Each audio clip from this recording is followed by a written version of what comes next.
We thought we knew Italy. Trieste changed that. We ordered goulash in Italy. We found a farm on a hill above the city, walked in, and it felt like a family reunion. The tradition is older than Italy itself. We walked along a ghost city inside the city, and under a pier were things straight out of a nature documentary. This is not the Italy you're expecting.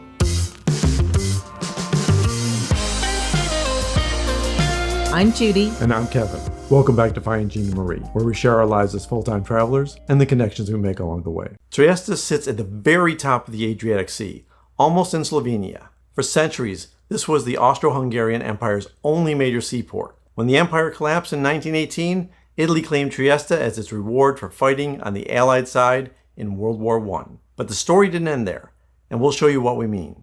The first thing Trieste does is show you something beautiful. This is Piazza Unita d'Italia, widely considered the largest sea-facing piazza in Europe. The Habsburg facades, the neoclassical grandeur, the Adriatic at the end of it. When we first walked in this piazza, we thought, this looks like Vienna. And we're kind of right. The dominant architecture is Habsburg. Austria owned Trieste for 500 years. Italy didn't get it until 1920. If you haven't seen our Vienna video, now might be the time. There's a link below. You'll see the city completely differently. The Canale Grande runs through the city. It sounds grander than it actually is. It's only about 300 meters long. But that dome at the end, that's a Serbian Orthodox church, built because this was a trading port that drew merchants from across the eastern Mediterranean. They came, they stayed, they built something. The city absorbed all of them.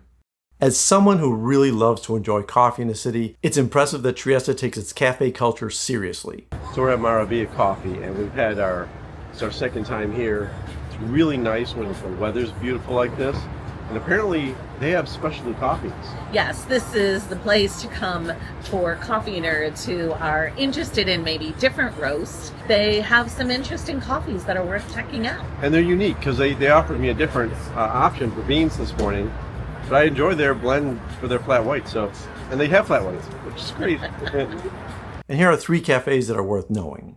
Caffè San Marco is the literary one. Opened in 1914, attacked and set on fire the following year for being a hotbed of Italian nationalism.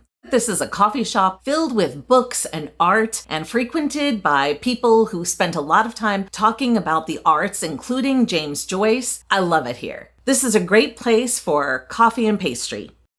A Hungarian who came from Vienna founded Ili Cafe, one of Italy's most recognized coffee brands, here in 1933. If you want a proper breakfast, elegant, unhurried, genuinely delicious food, Caffè Tomaseo is the one to visit. The oldest cafe in Trieste dating back to 1830. The antique cash register inside is still marked in lira.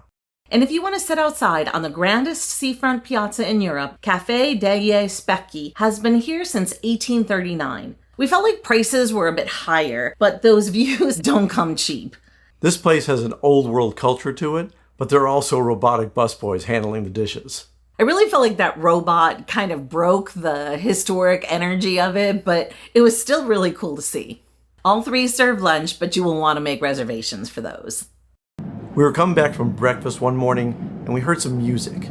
Turns out we were walking right into a May Day labor parade. In this part of Europe, Labor Day isn't just a day off. It's a deeply rooted tradition. Seeing the local families, the banners, and the energy in the streets showed us a completely different side of Trieste. It isn't just a quiet literary city. It's a living, breathing, working-class port town that fiercely holds on to its history.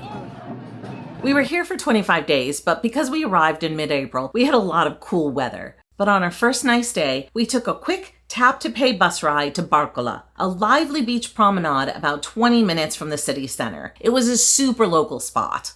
We saw families, old men, teenagers, all hanging around by either the waterfront or hanging out in the park. And the gelateria that's just a few steps away from the bus stop had one of the friendliest shop owners we've ever met. And the gelato was very good there. Wherever we go, we're always trying to seek out local food. In Trieste, that meant sitting down to a plate of goulash with a traditional potato dish in Italy. You can't help but ask, why does the food in an Italian city look so Central European? The answer is in the history. And the history starts with a single decision made in 1719. The Habsburg Emperor declared Trieste a free port, basically open to all nations, no tariffs, just come and trade. That single decision transformed a minor Adriatic town into one of the busiest ports in Europe. Merchants flooded in from everywhere. They brought their religions, their food, their traditions, the goulash, the coffee culture, the Orthodox churches, all of it traces back to that one moment. To get a 360 view of Trieste, we needed to climb to the top of Castle Hill in the middle of town. On our way there, we walked right past a Roman theater embedded in the hillside. It's always cool to come upon Roman ruins, and this theater in Trieste used to hold 3,500 people, and it was built between the 1st century and the 2nd century. There were 2 phases. Yeah, opened up in 1937 after they uncovered it. I guess a lot of homes were just built on top of it and dug down, and as you do, find ancient ruins. We've been watching these kids play here. Can you imagine being a kid and Roman ruins are your playground? How cool is that? Better than what I had in Cheektowaga. For a small fee, you can climb up to the top of the bell tower, which we decided to do. But what we hadn't planned for was the fact that it was noon, so our timing was perfect. But that also meant that the bells were ringing when we got to the very top, and they were loud. And there were a lot of them. And we were right there with them. It's not like there's cages around them. You actually had to stand aside and just let them ring next to you. Castle Hill has been here for 2,000 years. The Romans were first, then the Byzantines, the Lombards, the Venetians, and the Habsburgs. Each left something behind and built on top of what came before. The castle had a lot to explore, including an armory museum and the Lapidario, which is an underground museum of all the Roman stone fragments that were embedded in the castle walls. And right around the corner is the Cathedral of San Giusto. It was originally 2 separate early church basilicas built side by side, and in the 14th century, someone decided to merge them rather than choose between them. The result shouldn't work architecturally, but we were amazed at the mosaics on each of the naves and also in the centerpiece. Absolutely stunning. When we got back down to the bottom of the hill, we wandered through these narrow lanes behind Piazza dell'Unità that were the Jewish ghetto for centuries. The community that made the city cosmopolitan built one of the largest synagogues in Europe just around the corner, completed in 1912 as a permanent statement of belonging. 26 years later, Mussolini announces racial laws from the same piazza. Nearby is Molo Audace, the long pier that stretches into the Gulf right from the city center. It was a beautiful sunny day, and we loved the people were hanging out here and just enjoying everything, soaking in the sun, reading, or just watching the water. As we got to the edge of the pier, we looked down and we saw the largest jellyfish we've ever seen, and more than we've ever seen in our lives in one batch. Someone had mentioned that it was the season for them, late spring, when the northern Adriatic warms and the barrel jellyfish arrive. But it still caught us off guard seeing so many of them. The sheer number was amazing. I've never took so much footage of jellyfish in my life. This is Porto Franco Vecchio, the old free port. Warehouses stretch along the waterfront, built from 1868 by the Austro-Hungarian Empire to be the physical heart of its trade with the world. When the empire ended and the trade moved on, it was locked. A lot of these buildings are still abandoned, but that's starting to change. When we visited in the spring of 2026, the transformation was visibly underway. We read there is a museum taking shape in one of the old warehouses, a sports complex in the works, and we could obviously see construction activity throughout the site. They're calling it Porto Vivo, the living port. And standing here between what it was and what it's becoming is one of the most exciting new developments we found in Trieste. One name I never expected to see in Trieste is James Joyce, and we saw it everywhere. Just me and my good friend James Joyce, who spent a bunch of time here and wrote some great literature about Ireland. Just don't hit him in the face like you're doing. That's not nice. Oh. There you go. Another name you see around here is Umberto Saba, who was one of the great Italian poets of the 20th century. In 1919, he bought a secondhand bookshop. Now, we love bookshops, but this one smelled like ancient history, like books that were used, the edges were torn, that everything was read and reread so many times. Saba wrote poetry about the streets outside this window for decades. He fled Trieste during the Nazi occupation and came back to his bookshop afterward. And we love that this bookshop has outlasted fascism, occupation, and a decade when nobody was even sure what country this city was in. We can't talk about Trieste without talking about its food, because it takes what it puts on the plate just as seriously as it takes its history. The first is da Pepi. It's the original, serving since 1897. I've been really excited to try this soup, which is called yoti, and it's got beans and sauerkraut and some sort of bacon or ham. It looks really good. And it is. It's got a little bit of sharpness from the sauerkraut, which I absolutely love. I definitely recommend it. Got a strong smell. We're at Da Pepi Buffet, which is not a buffet as in an American buffet. It's just you get different foods on your plate like this, which is the meat platter for one. So let's talk about this boiled meat platter, which one of the reviewers had said it doesn't sound appetizing, but it actually is. Yeah, it looks great. And I was looking forward to the mashed potatoes, which are a beautiful color. Very delicious. Now, in theory, this also came with sauerkraut, which you decided to leave off of your plate. Well, it was one or the other, they said. I think this is called the large sausage. Very tasty. And mustard. Oh. It's a really good flavored mustard. Nice and spicy. Not bland at all. If you're looking for some protein, Da Pepi's got it for you.